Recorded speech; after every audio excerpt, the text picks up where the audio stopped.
Boa noite para você que está ligado nas redes sociais do Toque de Bola. Hoje, nessa quarta-feira, como tradicionalmente a gente faz a partir das 6 da tarde ou 6 da noite, se você prefere, aí como você preferir, a gente entrevista sempre um personagem do esporte local, sempre uma figura de destaque dos esportes juiz-foranos. E hoje a gente tem um convidado muito especial.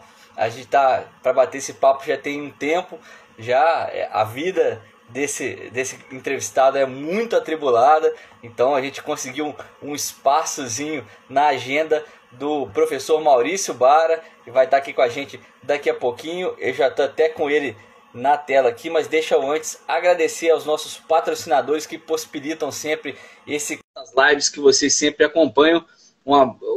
As lives do Toque de Bola tem sempre o apoio do Plastic, trabalhando incansavelmente há 166 anos de uma referência.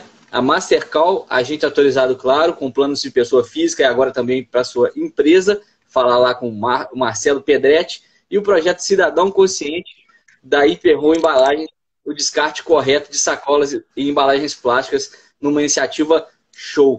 Está aqui com a gente já o nosso entrevistado, que é professor da Universidade Federal de Juiz de Fora, doutor em Educação Física, ex-preparador físico do Tupi, também um cara que entende tudo de futebol, além de se dedicar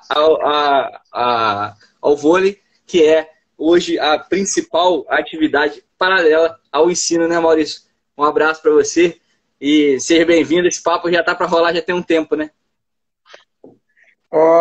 Antes de agradecer as boas-vindas, você está conseguindo me ver? Porque para mim eu estou me vendo... Não estou me vendo aqui. Tá tranquilo? Eu consigo te ver. É só você abaixar um pouquinho o celular que eu estou vendo mais o teto do que... Aí. Agora tá bom? Agora tá ótimo. Porque para mim não está aparecendo a minha câmera aqui, não sei por qual motivo. Não, mas... Pô, a gente enxerga... Não tem problema. Não, eu estou te vendo muito bem, eu não estou me vendo, mas não tem problema se o pessoal estiver vendo, está de bom tamanho. É até bom que eu não me veja, que eu não me assusto comigo mesmo, né?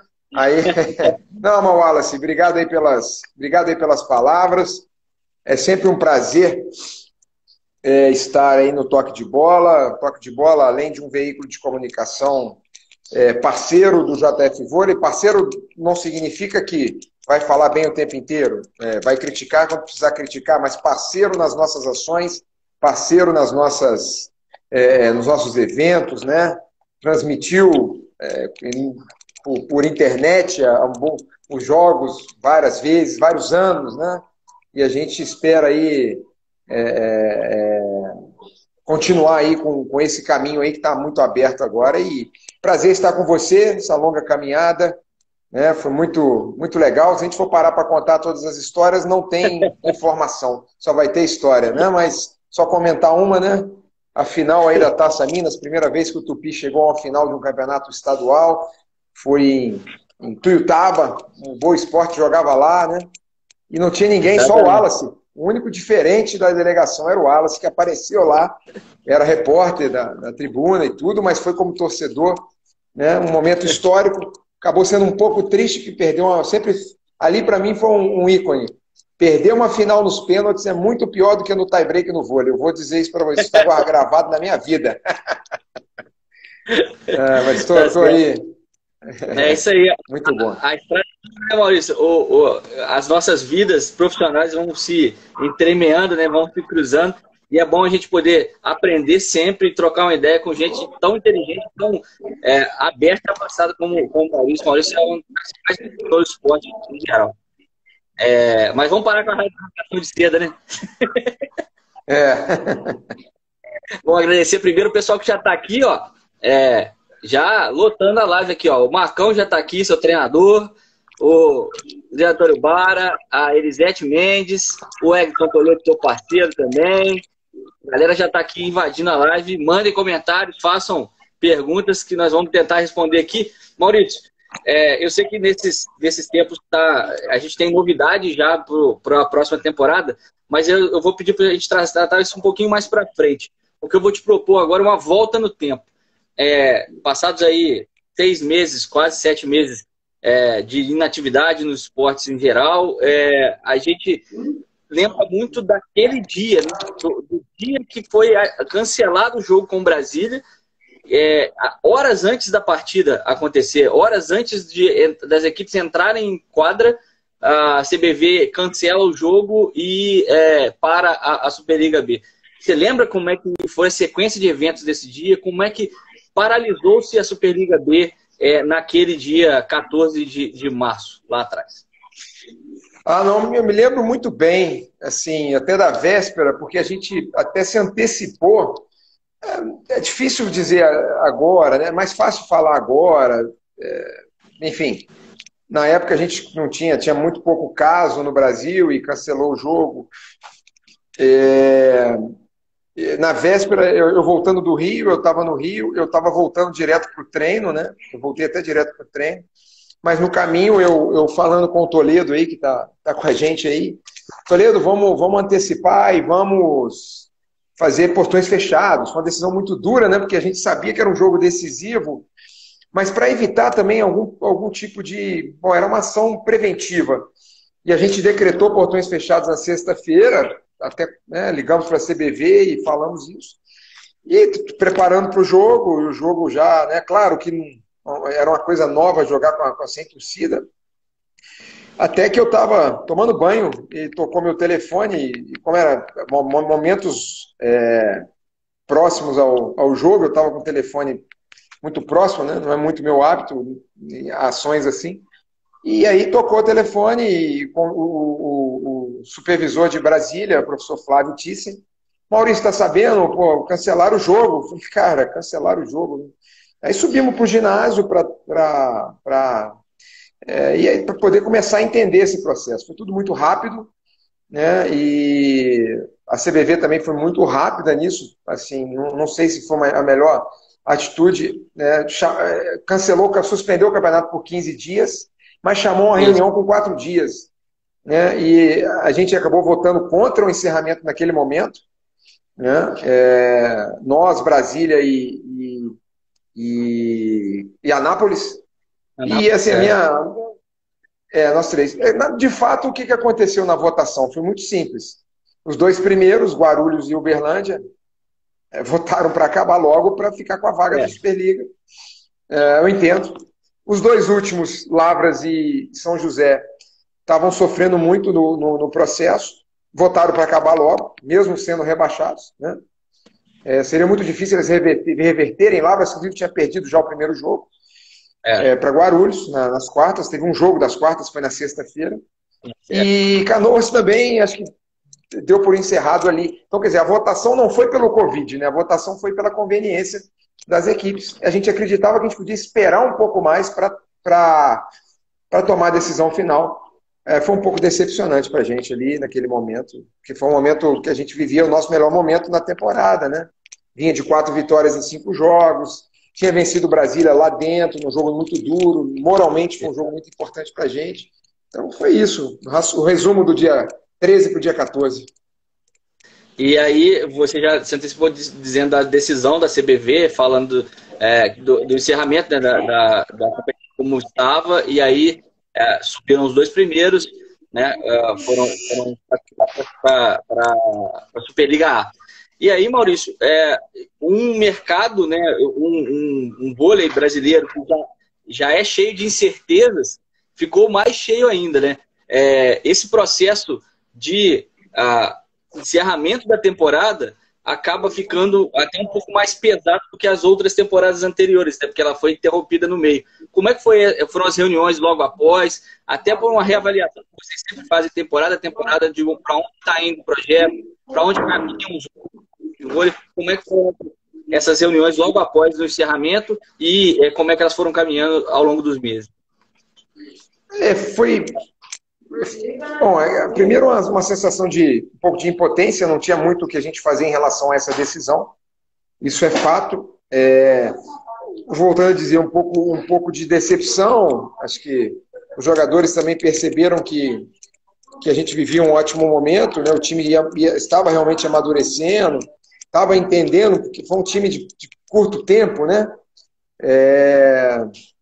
Então, em relação ao time, bom, enfim, a gente fechou a competição e vamos embora para casa, cumprimos os compromissos com os atletas, mas claro que isso foi para todo mundo, mas assim, falando pelo nosso lado, o prejuízo de desenvolvimento foi muito grande, porque os planos de 2020 eram extremamente audaciosos na formação, né? A gente queria treinar um grupo de garotos para deixar nas melhores condições possíveis.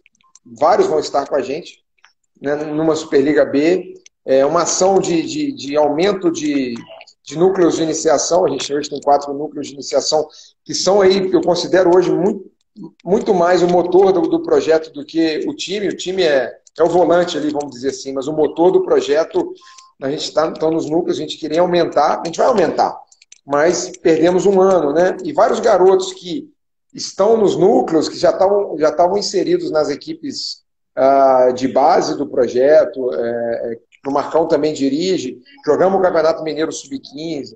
Então a gente tinha também um segundo grupo que a gente queria desenvolver para começar realmente a fomentar o crescimento das categorias de base. Isso foi muito prejudicado, foi muito mais prejudicado que o time, né? O time acabou a temporada, ficamos em... Interrompeu uma trajetória, né, Maurício? Essa escadinha que vai subindo o garoto até chegar no treinamento com o profissional, esse degrau aí tá faltando, né? Esse degrau de 2020, no caso. O último degrau está sendo difícil, porque a gente vai preparando, vai caminhando e sempre tem algum detalhe, mas a gente está muito consciente disso. E aí que você falou, a gente não parou. A comissão técnica, né, o grupo de profissionais aí praticamente não parou, parou um mês. A gente tinha que entender o que estava acontecendo, depois a gente voltou em atividades, reuniões semanais, né, e incutindo também a filosofia neles. Enfim, a gente cada vez mais crescendo nisso aí, para que, se pudesse voltar amanhã, a gente está preparado para voltar amanhã. Esse é o grande projeto nosso. Estamos preparados para voltar em 12 horas, vamos dizer assim, né? Então é isso que a gente está esperando para poder crescer nisso aí. Mandar um abraço aqui pro Pedro Sarmento, que entrou aqui. O Pedro estava pronto para subir lá pro ginásio, tá? Eu tive que ligar para ele no dia 14 e falar assim, meu querido, joga aí. E aí a gente foi pro mandar um abraço pro Fernando Freitas, também entrou aqui, o grande Luz, zagueiro da Seleção Brasileira Militar, e grande preparador físico agora também, está na área aí. O João Guerrain também, que João, dispensa comentários, preparador de goleiros. A Rafa Buena, que é a Miriam Ibrahim lá, que um abraço para todo mundo que está aqui. Maurício, e aí, nesse desenvolvimento, a gente que acompanha o JF Vôlei do dia a dia, sabe que não houve paralisação, que os trabalhos vão continuando. Se você que tiver curiosidade aí de entrar na página do Facebook do JF Vôlei, você vai ver quanta coisa o JF Vôlei fez e manteve em atividade e desenvolveu de novos projetos, inclusive projetos para ajudar a comunidade nesse momento mais difícil. Então, ou seja, ninguém ficou acomodado não. E nos últimos tempos tiveram notícias pontuais que dizem respeito à próxima temporada. Primeiro, eu vou te perguntar, como é que está o arcabouço da próxima temporada? O JF Vôlei vai confirmou participação a partir de janeiro na Superliga B, e como é que esses preparativos, junto nessa fase difícil do vôlei, estão ocorrendo para que se chegue num momento tão bom quanto estava quando parou a Superliga B? Uma coisa importante foi que, acho que isso que você falou foi muito importante, os profissionais em atividade, montando treinamentos, a gente sabe da dificuldade, mas colocando os atletas da categoria de base, né, que vão ser uma base da Superliga B. A gente tem pelo menos 5 ou 6 garotos que estarão no grupo. A gente está muito feliz por isso, a gente quer aumentar esse número, é um objetivo nosso, aumentar esse número para que a gente, com o decorrer dos anos, aumente o número, cada vez menos contrate atletas de fora, e cada vez mais a gente tenha jogadores titulares saindo da nossa categoria de base. E o Marcão abraçou muito, entendeu muito esse diferencial. Eu acho que esse nosso diferencial no mercado hoje, né? Enfim, então a gente trabalhou, né, os profissionais nessa empreitada aí de treinos e etc. E junto com essas ações da comunidade, a gente conseguiu, junto ao supermercado BH, doação de cestas básicas para os núcleos, né? Foi muito legal, muito importante. Agora doamos bola. Mas internamente também um trabalho muito intenso. A gente conseguiu aprovar 3 projetos incentivados, né? Um já tinha sido aprovado, a gente aprovou mais 2 na lei estadual e mais um agora recente na lei federal. E o que é o nosso arcabouço de sustentabilidade principal, né? A gente renovou aí, felizmente, aí com a Arcelor, estamos prestes a renovar com mais um importante patrocinador aí, né? Espero nas próximas semanas a gente está anunciando também.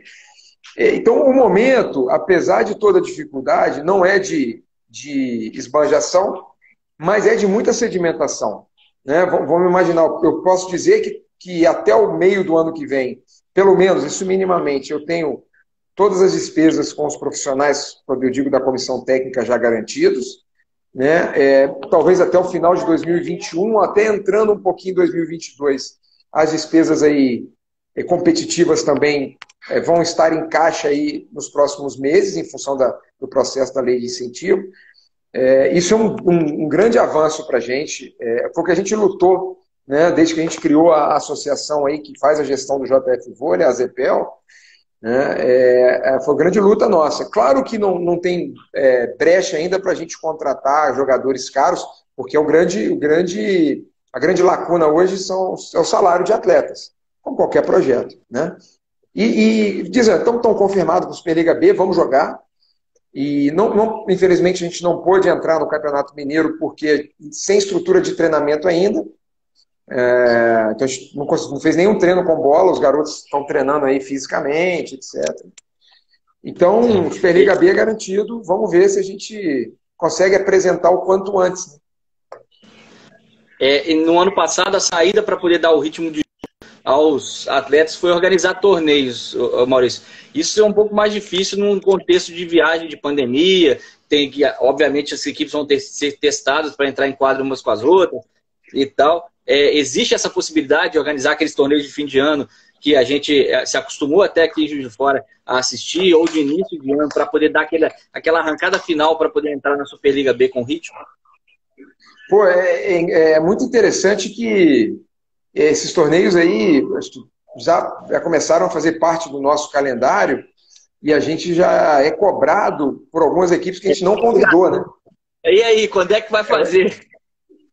Não, e ano passado a gente foi cobrado por Anápolis, pessoas amigas. Pô, vocês não chamaram, falei, mas vocês estão a 1.200 quilômetros. Não, a gente dava um jeito. Então tá bom, da próxima vez eu convido, né?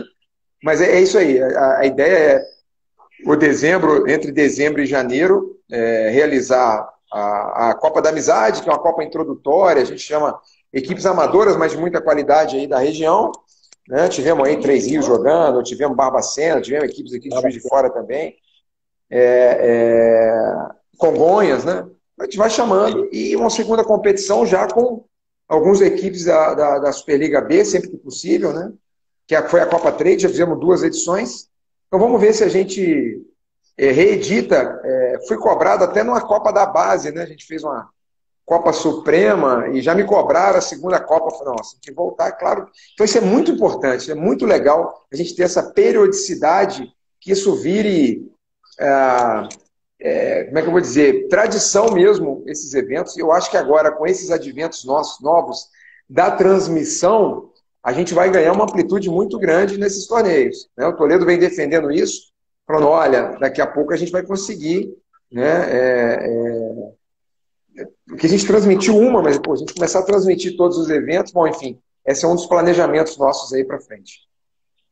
Joia. Maurício, falando um pouquinho mais sobre os projetos e a captação em si, a renovação de projetos, tanto na lei estadual como na lei federal, uma chancela, um selo de que o projeto é idôneo, é de qualidade e o apoiador pode confiar, né? Porque quem não estabelece parâmetros e fiscalização e prestação de contas não consegue nem entrar no próximo pleito das leis.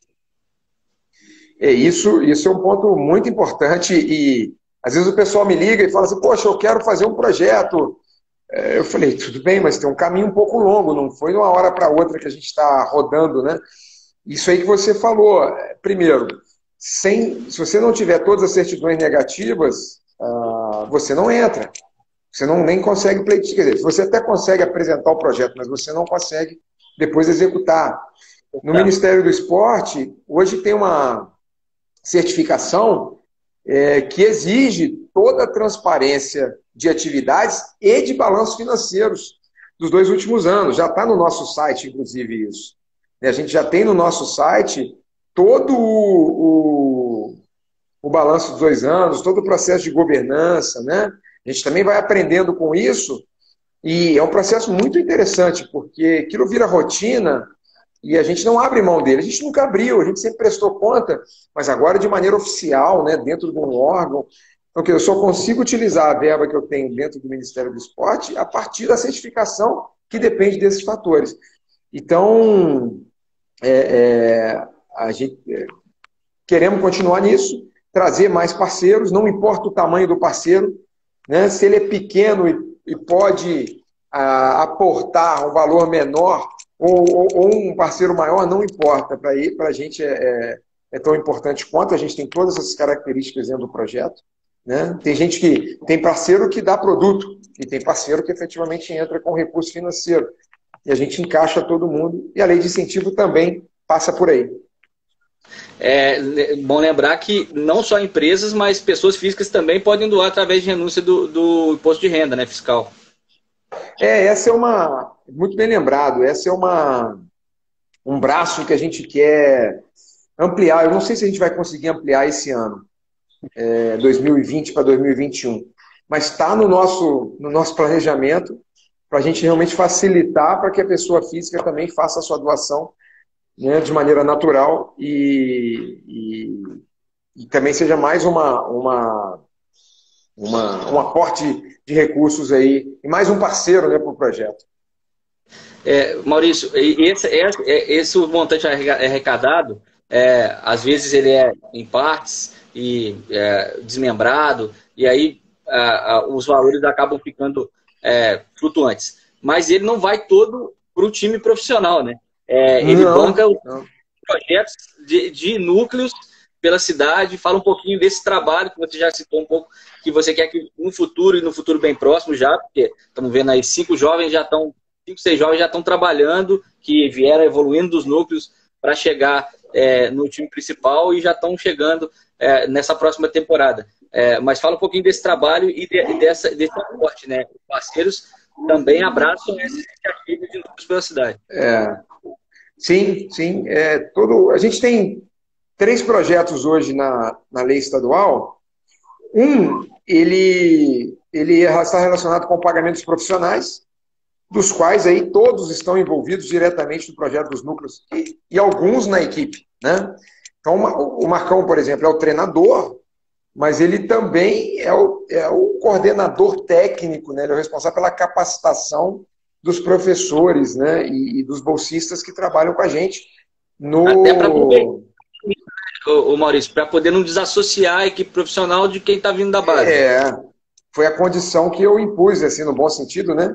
Aí ele falou, olha, queremos você como treinador, mas eu preciso que você entenda um todo. E ele entendeu muito bem, está entendendo e está trazendo ainda coisas novas, né? Então, acho que é raro no Brasil um treinador de Superliga B que dirige o campeonato sub-15 e coordena um núcleo, coordena a capacitação. Então, quer dizer, os 4 núcleos... A garra que o Marcão faz, né? A molecada lá é tão cobrada quanto o pessoal do profissional. Um pouco mais. Sem dúvida. E para começar a entender como é que é o processo. Então, hoje são 4 núcleos, né, funcionando em 4 bairros da cidade. São Pedro, Milho Branco, Clorindo Burnier e no Barbosa Lage, perdão, e no Bandeirantes, nos 4 bairros, nas escolas dos bairros. Núcleos gratuitos, 150 crianças. Ali não importa quem quer jogar voleibol. Não importa se joga bem, se joga mal, se é mais coordenado, menos coordenado, se é alto, se é baixo, não importa. Entra todo mundo. A gente quer que o voleibol seja uma experiência de alguma forma na vida deles. Esse é o primeiro ponto. E, obviamente, alguns vão ter o voleibol como experiência social, mas aprendendo a jogar voleibol, vão sair dali jogando voleibol de alguma forma, né? Um segundo grupo vai ter uma experiência numa categoria de base, que já é uma coisa fantástica, né? Se todos os jovens pudessem ter um pouquinho, né? Num segundo momento. E alguns, não são muitos, mas alguns vão caminhando, né? Quem sabe a gente ainda não teve um garoto do núcleo, são muito novos ainda, né? Os meninos têm 14, 15 anos, mas ainda não tem um garoto do núcleo, da base sim, mas que está chegando. Está chegando. Nosso plano aí é preparar, são esses 5 que estão já entrando para a Superliga B, e a gente tem mais 5, pelo menos, né? Pelo menos, que se fosse hoje, né? Que farão um ciclo aí de 1 ano, para que no final do ano que vem já estejam sendo inseridos, final de 2021, né? Perdemos esse ano, volto a dizer, foi um grande prejuízo, né? Acho que garotos, alguns deles poderiam estar ajudando nos treinamentos, mas não podem. Então são quatro núcleos, 150 crianças, e a gente quer ampliar. A gente tem o objetivo aí de chegar a 300 em 6 ou 8 núcleos. Então a gente já está preparado para 6, eu garanto que a gente está preparado já. E aí eu vou só ajeitar para 8. E em outras partes da cidade, outras escolas, que o voleibol realmente se torne um esporte macro em Juiz de Fora. Sabe? Eu citei uma frase há alguns anos atrás, inspirado na Islândia, que foi na Eurocopa há poucos anos atrás, na última Copa do Mundo. É um país com 300 mil habitantes. Né? Então, é bem menor que Juiz de Fora. Né? Então, acho que a gente pode fazer um pouquinho, pode fazer um trabalho, está começando a fazer, o que realmente gostaria muito de concluir esse ciclo aí para os próximos 10 anos aí. Maurício, você já falou que esses núcleos vão começar vão ser a base desse time que vai ser montado para a Superliga B, mas tem essa segunda etapa, né? Preparar esses garotos e preparar essa base primeiro com atividades. A gente vê aqui o Daniel fazendo atividades remotas, até disponibilizando para todo mundo, né? Se você quiser aqui fazer uma base, fazer neuromuscular, cardio, tá aqui no Facebook, vai lá pegar e pode começar os exercícios aí a se exercitar. Tem os desafios lá de toque, deitado na quadra. É bem bacana, até porque a gente conhece pessoalmente quem estava fazendo, então a gente se diverte 2 vezes, né, vendo o pessoal aprontar exercício e tomar aquele bola e faz a coisa acontecer. Nesse contexto dessa preparação, Maurício, a gente teve acelerada uma utilização de ferramentas que você e o Toledo também já estão estudando, que é o esporte 4.0, que é o sair da quadra, campo e bola, passar para esse mundo virtual e utilizá-lo como ferramenta. Eu queria que você falasse um pouquinho disso, nesse novo contexto, e o JF Vôlei vem sendo pioneiro nisso também, né? A gente foi um desafio, até lançado aí pela ArcelorMittal, que é a principal patrocinadora desse projeto, né? E em um determinado momento a gente não sabia se isso ia dar certo ou não, e ela disse, olha, é importante continuar, até em função para não gerar o desemprego desses profissionais e para tentar manter os jovens o mais perto possível, né? Num momento, principalmente inicial, muito difícil para todo mundo. Então eu chamei os profissionais e falei, olha, eu sei que vai ser difícil no primeiro momento, mas isso vai se tornar uma normalidade, né? Você lembrou bem, pô, vamos colocar em prática o que a gente escreveu, né? Se você lança um livro falando de tecnologia e você não usa tecnologia, e, por exemplo, para a categoria de base está dando super certo. Vamos dizer, não estamos falando até amanhã 80%, 70%, 80%, 90% dos jovens fazendo aula, treino ao vivo, fazendo. Não é a mesma coisa, o vôlei é um esporte muito técnico, mas já é uma inserção muito importante e a gente não tem como fugir disso. E os profissionais abraçaram isso e hoje estão fazendo isso com muita naturalidade, com muito profissionalismo, né? E a gente fica muito feliz. Eu falei, nós estamos criando agora um novo modelo, para a gente mesmo, estamos gerando material e, enfim, se alguém quer se tornar referência, tem que ser por esse caminho. Tem que ir na frente e fazer primeiro, acertar e errar primeiro, porque aí está na frente sempre, né? Sim, sim, sim, sim. E não tem como fugir. O vôlei é tecnológico. A gente outro dia estava listando todas as ferramentas tecnológicas que a gente usa, né? Desde o programa estatístico do Data Vôlei, desde a máquina de velocidade de saque, desde a filmagem, o Marcão usa muito, da filmagem, né? Então, todo esse aparato, né? A gente está ali dentro, né? Tá ali dentro. Então, vamos andando aí, né? Nesse processo aí, né? Voltando a dizer qual é o processo, né? Os núcleos, levando pouco a pouco a tecnologia para eles, as nossas categorias de base aí que são desenvolvidas aí por uma parceria fantástica aí com o SESI e a equipe principal. Então, tem todo um processo aí que a gente vai querer ter ele todo envolvido dentro desse aparato tecnológico. A gente quer saber, vai querer saber daqui para frente, quanto é que o garoto saltava, a gente não tem isso ainda. Quanto que ele saltava quando ele chegou para a gente. No segundo momento, levamos lá para o SESI, lá, quanto que ele evoluiu. Depois foi para o time, quanto é que ele evoluiu. Então, são coisas muito importantes, né? Além de um outro processo aí que a gente já fez um pouco, mas está dando mais ciência aí, através aí dos próximos trabalhos nossos, inclusive na universidade, da detecção desses talentos.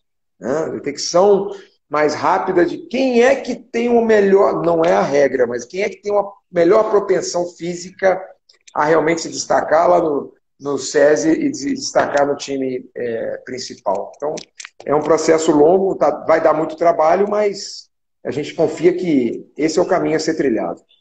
E aí, criação de um banco de dados gigante, né, Maurício? Que eu imagino que tem algo gigantesco para poder ir pescando quem é que mesmo que vai desenvolver. Né?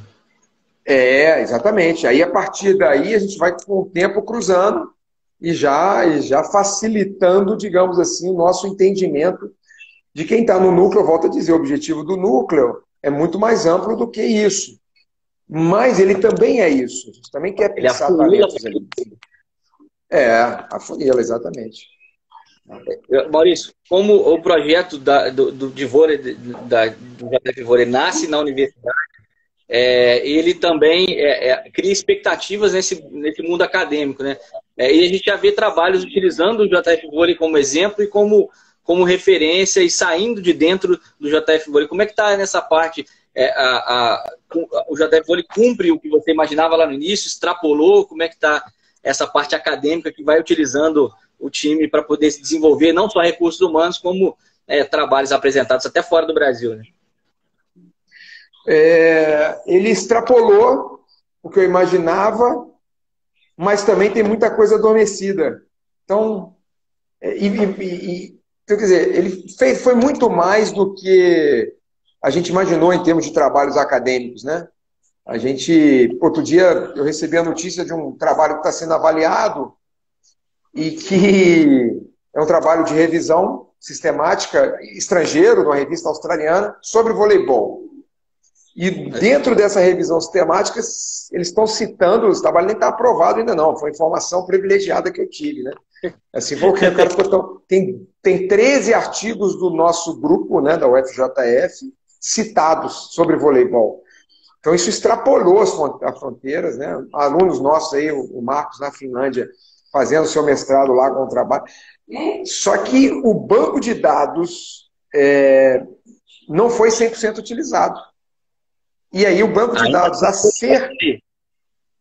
ainda tem, exatamente. E o banco de dados a ser construído talvez seja muito maior.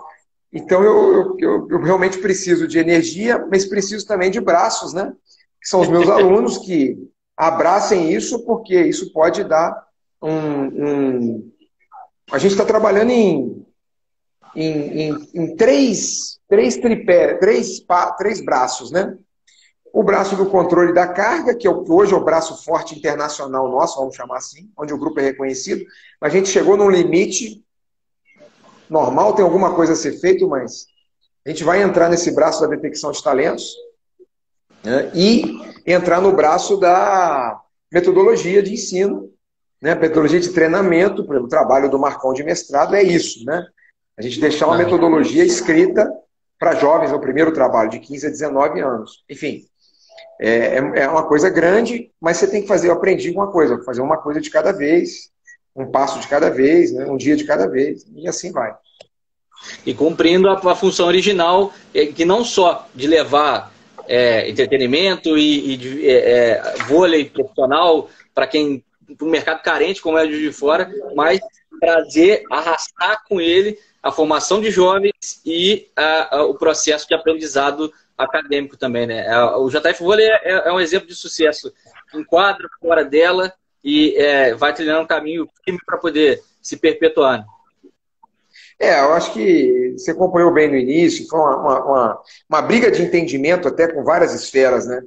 O JF Vôlei, o vôlei UFJF, quando foi criado, e o JF Vôlei também, né, essa mudança natural que a gente fez, ele é muito mais que um time de voleibol, né? Ele é um projeto acadêmico, né? A quantidade de gente que a gente capacitou, tinha uma foto do Campeonato Mineiro, o último que a gente jogou, uma foto muito legal, eu tive que ter guardado essa foto. Tem 4 treinadores na foto, tinham 4 times. O do JF Vôlei era o Marcão, né?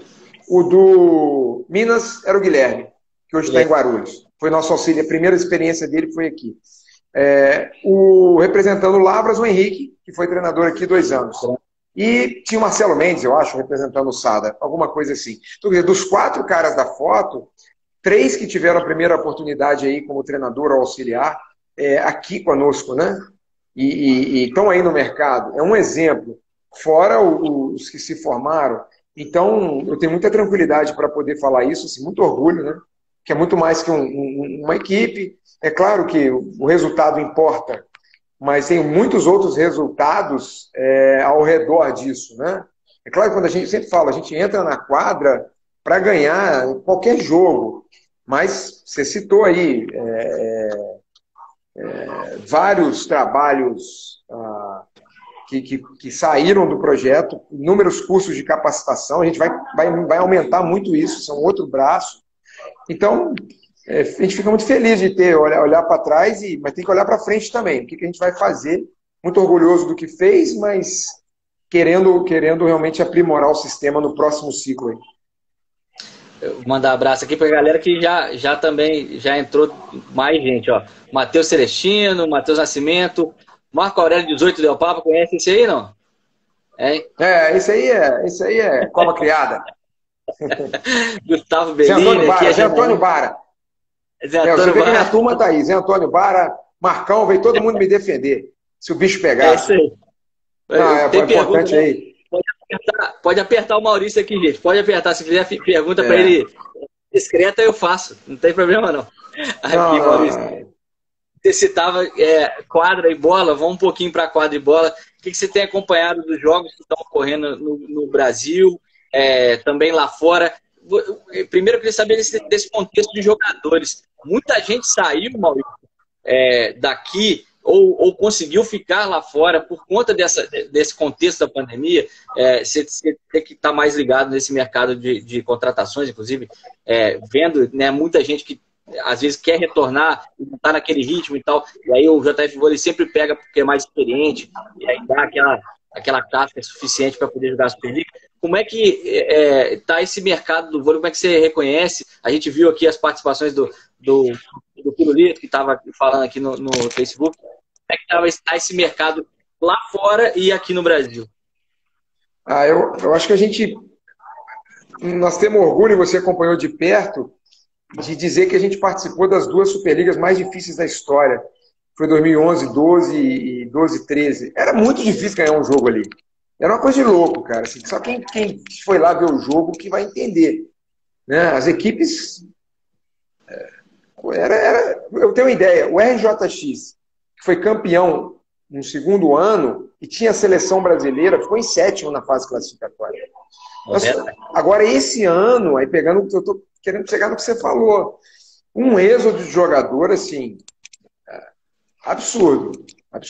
Aí, Por quê? Crise no voleibol. Lá começou primeiro, nós perdemos, todo mundo foi para lá. Nós perdemos dois times no topo do voleibol, que é o Sesc e o SESC, o masculino, né? Estou falando pelo masculino. O SESI e o Sesc.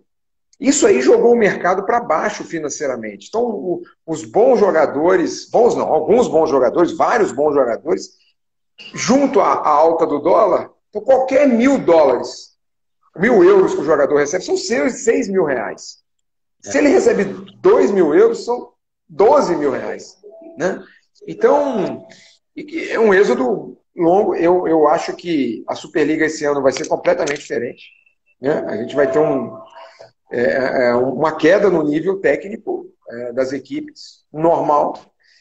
Arrisco dizer também que talvez a briga entre os 4 ali, que a gente espera estar na Superliga B, vai ser no mesmo nível que vários times da Superliga. Antes a gente tinha uma separação muito clara.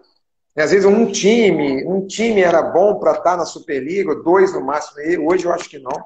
Então vai ter se fizesse um torneio final entre os 4 últimos da Superliga com os 4 primeiros da Superliga B, a gente teria um equilíbrio absurdo, com grandes chances de algumas equipes da Superliga B realmente furarem. Isso é teoria, tá? Isso é só teoria. Mas a gente conhece um pouco o mercado e vê isso aí. Muito jogador saiu, obviamente. Ou, por outro lado, nós vamos ter vários jovens tendo oportunidade de mostrarem o serviço num processo novo aí. Maurício, e o que desse mercado você acredita que fique na faixa do JF Vôlei? É que tem orçamento para poder casar, tem conta para fazer, né? Mas o que você espera desse mercado novo aí, dessas próximas contratações? Porque, se eu me lembro bem, o seu fechamento de planejamento era ali por agosto. Nessa época, agora em outubro, novembro, já estava começando a chegar gente aqui para poder iniciar os treinamentos para entrar em dezembro e janeiro fazendo aquela reta final. Ano passado que a gente atrasou um pouco isso, você está certinho, né, no processo. Ano passado que a gente atrasou e, obviamente, esse ano vai atrasar. Eu vou tentar não atrasar tanto. Nós estamos na batalha, o mercado não está fácil. O que está acontecendo? Tem jogador no mercado, mas muitos ainda estão esperando uma possível proposta de ir para a Europa ou para o mundo árabe, né? Enfim, a gente tem conversado com vários jogadores, estamos chegando perto de vários, né? A gente não vai contratar tanto também, vamos contratar praticamente um time, né? Talvez 7, 8 jogadores. Vários virão por parcerias, a gente está negociando aí em alguns empréstimos aí de jogadores, que a gente foi muito bem sucedido nisso. Ano passado, inclusive, né, tivemos um central aqui emprestado pelo SESI, que foi o Vinícius, muito bom. Né? Poderia até estar jogando os quartos de final. Então, eu também não quero o jogador, não posso ficar na mão do jogador. Então, muitas vezes na negociação, eu falo assim, olha, você vai me dar certeza? Né? A vantagem, qual que é a posição nossa no mercado hoje? Eu vou para Juiz de Fora, é o lugar para eu aparecer. A gente tem muito orgulho de pegar os 2 últimos times nossos e, digamos assim, dos 7 titulares, 6 ou conseguiram, foram para a Europa, ou jogaram a Superliga e se encaixaram bem. Né? Às vezes um não quis ir, acontece isso também. E esse ano está se repetindo. Né? A gente tem o Pedro Ilha, que foi o levantador, foi para Caramuru, os 2 ponteiros lá, o Vinícius e o Murilo foram no voleibol europeu no Chipre, o Renan foi para a Espanha, o Caio foi para o Barcelona, o Matheus foi para o Montes Claros, né? Um exemplo, o Matheus Líbero. Mesma coisa no ano passado. Então, assim, qual que é a característica nossa? Um time de jovens. Novamente, a torcida vai ver um time, acho que vai ver um time mais jovem do que do ano passado. Tá? Com uma ou 2 peças aí mais experientes, que a gente também quer encaixar muito bem, porque o jogador experiente tem que vir sabendo o seu papel. Então a gente tem conversado com alguns jogadores. Papel técnico. Para poder. Técnico. Exatamente. O papel técnico e moral no time, né?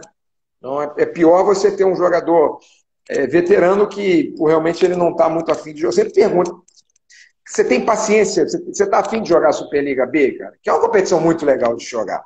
Né? Muito difícil. Muito difícil. Muito difícil. Mas o cara tem que falar, não tem problema algum. Tudo bem, então a gente começa a conversar. Ah, mas eu estou esperando uma proposta para a Europa. Ah, eu não posso te esperar, porque imagina se chegar em dezembro, igual você falou, eu contratei o cara agora. Chega lá em dezembro e o cara fala assim, não, estou indo embora. É problemático. Então, assim, as coisas estão começando a encaminhar, a gente já tem um orçamento definido, muito em função da lei federal, a gente vai poder fazer boa parte dos pagamentos pela Bolsa Atleta ali, né? Estamos só esperando o aval final. Enfim, o jogador que vem para cá, sabe, eu até brinco, vai ganhar pouco, mas vai receber. Né? Não adianta ele fechar um contrato alto e não receber. Né? Fazer poupança, se virar nos 30 e fazer poupança, né?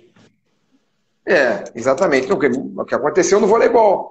Vários casos. O cara fechou um contrato com 15 mil por mês. Ele recebeu 2 meses. Aconteceu isso agora, nessa última temporada. Então, quer dizer, não adiantou muita coisa ter fechado esse contrato. Então, enfim, é um momento agora tenso, né? Um momento... Já tivemos esse tipo de situação de o jogador tá fechando com a gente e escapulir na última hora. Então, a gente tem que ter muito cuidado com isso. Já está se cercando aí para poder, quem sabe, começar qual que é a ideia. Eu queria começar um pouquinho mais cedo que o ano passado. Né? A ideia é começar ali no dia 15 de novembro, ou no máximo 1º de dezembro, porque os jogadores estão vindo em mais inatividade. Ano passado a gente pelo menos pegou... Como é que esse pessoal ficou? Porque a galera que está aqui, a gente está vendo, tem fotinho no Facebook aqui do pessoal lá no CT do Felipe Cipriani lá, o Sequela, em Matias Barbosa, já voando. Os moleques já estão alongando, fazendo trabalho individual e tal. A molecada a gente sabe que está na pressão e que vai chegar um pouquinho melhor. Mas e essa galera que é mais experiente, de repente ficou esperando para negociar, tem que tá em forma também, né? Como é que ficou esse pessoal aí? Por isso que a gente quer, de repente, aí tá adiantando bem esse processo aí até... nós estamos no dia 7, aí, no máximo aí no dia 20 de outubro, já está com alguma coisa bem adiantada, para que a gente tenha aí uma pré-temporada, né? Colocar o Daniel e o Marcão em contato com os atletas, o Pedro, todo mundo aí, e aí fazer uma pré-temporada para poder chegar aqui, a gente poder fazer aí 4, 5 semanas aí de preparação básica para a Superliga B e mais 4 semanas aí jogando, né? Para entrar em condições boas, mínimas aí pro trabalho. Só que a gente tem uma limitação. O jogador de vôlei, Maurício, não é muito igual o jogador de futebol, né? Que acaba chutando balde e tal. O jogador de vôlei, geralmente, até porque ele exige muito mais do seu físico nos saltos, nos movimentos, ele acaba se cuidando um pouco mais. Né? Tem esse lado aí. Né? A gente tem pouco problema de sobrepeso, mas também para colocá-los em forma aí, a questão do salto, isso é realmente mais doloroso também. Então, a gente conta aí com a consciência de cada um, né? Porque a temporada tem que começar realmente antes, e é o que a gente espera aí, fechar o mais rápido possível. Algumas coisas estão bem avançadas, mas a gente não pode concretizar ainda, né? Antes de ter tudo assinado, etc., por essas razões. E aí vamos tentar antecipar. A gente tem um problema natural, eu acho que essa semana é decisiva, eu tenho conversado com alguns locais, infelizmente, né, e a gente entende, os 2 locais de treinamento nossos oficiais, né, as 2 parcerias nossas com a UFJF e com o SESI, são instituições que institucionalmente estão fechadas. Né? O UFJF não tem atividade nenhuma, e o SESI em âmbito estadual, né, então eu tenho conversado direto com o Bara, né? Eu tenho certeza que se pudesse ele estaria abrindo as portas amanhã para a gente, mas a gente sabe dessa limitação, então nós estamos conversando com outros parceiros, possíveis parceiros. Espero aí essa semana já ter uma novidade com o Marcão, que ele tá angustiado querendo dar treino, né? Já tá, comichão da bola já tá comendo aí. É, Maurício, assim, é e aí, abstinência, abstinência. abstinência, né? E aí, então, a gente pode dizer que até o fim de outubro já tem mais novidades nesse sentido, contratações e tal. E o ideal, como você disse, é começar no meio de novembro mesmo a temporada, a Ah, pré-temporada, é. né? Estamos tentando, vou esperar essa semana e a próxima aí para poder fazer esse planejamento e começar aí em novembro, meio de novembro, né? Ideia, é o pré-planejamento. Vamos ver se vai dar certo. Maurício, sobre fórmula de disputa, a Superliga B vai manter a mesma fórmula com aquela primeira fase de classificatória e depois as quartas de final, semifinal e final, ou muda por conta da pandemia, diminui o número de times, a Superliga A tem alguma influência? Como é que está isso? Questão de, Não, acho, normalmente está marcada uma reunião para novembro. Na verdade, hoje só tem 3 equipes classificadas, né? Nós, Anápolis e Brasília, a UPS. Canoas abriu mão da vaga, Lavras não ficou e São José não ficou. Então abriram 5 vagas novas que vão começar agora a disputa na Superliga C. São 5 grupos, em tese classifica um de cada grupo, né? Dando 8 equipes. Há uma pressão que eu estou sabendo de um aumento de equipes que eu até gostaria. Eu acho que a Superliga B deveria ser 12 equipes em turno único, classificando 8. Seria muito mais legal e muito mais emprego, muito mais jogo, né? Então há uma pressão, mas eu não sei qual pressão que está sendo exercida. Eu ouvi isso, alguém me falou o que eu achava, eu falei, eu acho ótimo. Então, essa relação, fórmula de disputa, a princípio, 8 times em turno único. Depois jogam-se os playoffs. Mas, como não se tem público, a princípio, a gente não vai ter público a princípio, né? A gente não está vendo jogos com público, o Campeonato Paulista, a Superliga também vai começar sem público, né?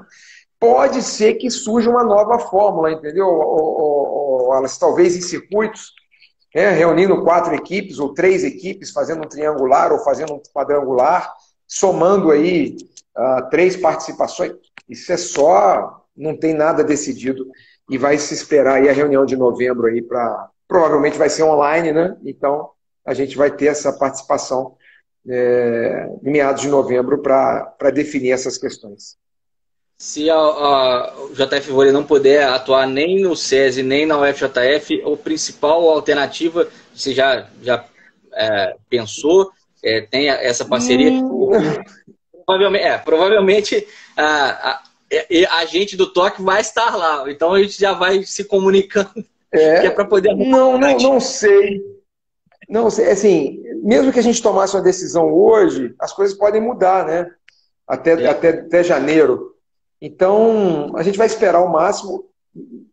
Primeiro problema hoje, arrumar o local de treinamento, né? Que a gente possa ficar, e espero aí essa semana tá bem avançado. Mas de jogo temos que pensar, né? Quais são as alternativas da cidade, tem a questão do piso, né? Que no vôlei aí é realmente determinante. Então são muitas variáveis aí para resolver. Estamos tentando antecipar os problemas aí para poder resolver. Joia. O que você tem visto de protocolo? Os famigerados protocolos, Maurício, de Superliga A, já estão falando aí se dois levantadores infectados ou 6 atletas total de um elenco não vai ter jogo. Como é que está isso? Como é que você está enxergando e participando dessas discussões? Estou enxergando com preocupação, né? Ao mesmo tempo, enfim, eu não sei como proceder isso quando você numa Superliga B, que é a pergunta que está se fazendo na Superliga A, né? Bom, felizmente a gente tem um plano de saúde da primeira qualidade como parceiro, que é o Plask. Mas e aí talvez a gente tenha que entrar num protocolo de testagem sequencial antes dos jogos.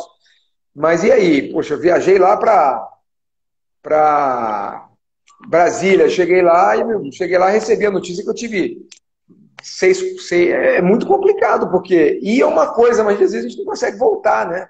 É tudo uma questão de custo. Como a gente não teve a reunião ainda, eu não participei direto, estou só acompanhando como é que fala? De longe, né? É uma coisa complexa, muito complexa. Eu espero que quando a Superliga B chega em janeiro, ou a gente tem a vacina, ou os protocolos sejam melhor definidos, né? Essa é a vantagem. A Superliga A deve começar aí, sei lá, final de outubro ou novembro, já tem aí 2 meses de competição e a gente já entra bem testado, né? Mas tem viagem de avião. A Série A, né? Exatamente. Aí vai refletir na gente, com certeza. Então, esse é um problema que eu estou deixando para depois. Eu falei, deixa isso para depois que eu vou resolver depois. Mas fica na cabeça, fica na cabeça. Já, Maurício, a gente está caminhando para a reta final da nossa live. Eu queria que você deixasse aí uma mensagem para o torcedor esforano, do JF Vôlei, que está com saudade, obviamente, de acompanhar o time não só em quadra, mas ali em loco, no ginásio. Provavelmente essa temporada ainda não vai poder ter público, mas o torcedor de Juiz de Fora vai estar ao lado do JF Vôlei. Como é que você enxerga esse futuro dessa próxima Superliga B e desse próximo ano aí, depois dessa interrupção nessa trajetória aí do JF Vôlei de volta à elite do voleibol nacional? Eu acho que a gente quer agora completar o ciclo do ano passado, de 2020, né? Nessa próxima Superliga 2021. Ficou um gosto, falando do time, ficou um gosto de quero mais na boca do torcedor. O torcedor começou a realmente se empolgar com o time e a gente tem feito de tudo para poder, vai fazer de tudo para ter um time ainda mais qualificado, um time que entenda o que é a Superliga B e que represente Juiz de Fora. Hoje já são 13 anos de projeto, são poucas equipes no Brasil que tem e o jogador tem que entender isso, que aqui existe já existe uma camisa, né, que tem que ser respeitada quando entra em quadra, por nós mesmos, né? Então, isso é um ponto muito importante. É aí que o torcedor nos entenda como um grande projeto. Acho que é muito mais que um time de vôlei, é um projeto que transforma vidas, né?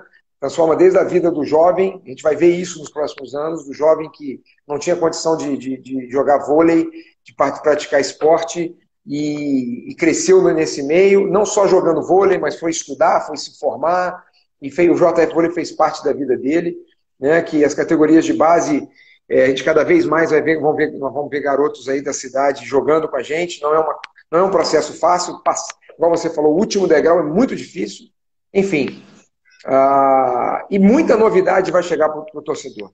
Pode ter certeza que esse tempo parado, entre aspas, nós não ficamos nada parado, e muita novidade vai estar chegando para o torcedor, e a gente tem certeza que cada vez mais a gente vai ter a cidade envolvida conosco, dando mais retorno de todas as maneiras, não só na emoção. Enfim, é isso. Vai ter motivo para torcer e se orgulhar do projeto aí, da equipe e dos garotos por muitos anos aí. Um abraço, Maurício. Manda um abraço lá para o pessoal da comissão técnica inteira, todo mundo super amigo, pessoal da direção do JF Vôlei, pessoal da assessoria também sempre parceiro, e a gente espera contar com você as próximas novidades e, obviamente, para outras lives dessa, né? Não, perfeito, perfeito. Tô à disposição sempre, você sabe disso, a qualquer momento. Se eu demorar um pouquinho em responder, que eu tô com alguma coisa, eu respondo. Pode ter, isso aí você pode ter certeza. Um abraço no Ivan, parceiro aí, na Mônica, no Ivan, parceiros aí de longa data, e a gente realmente conta com vocês aí para a gente fazer coisas muito legais juntas. Show, um abraço, Maurício. Até mais. Valeu, Wallace. Forte abraço.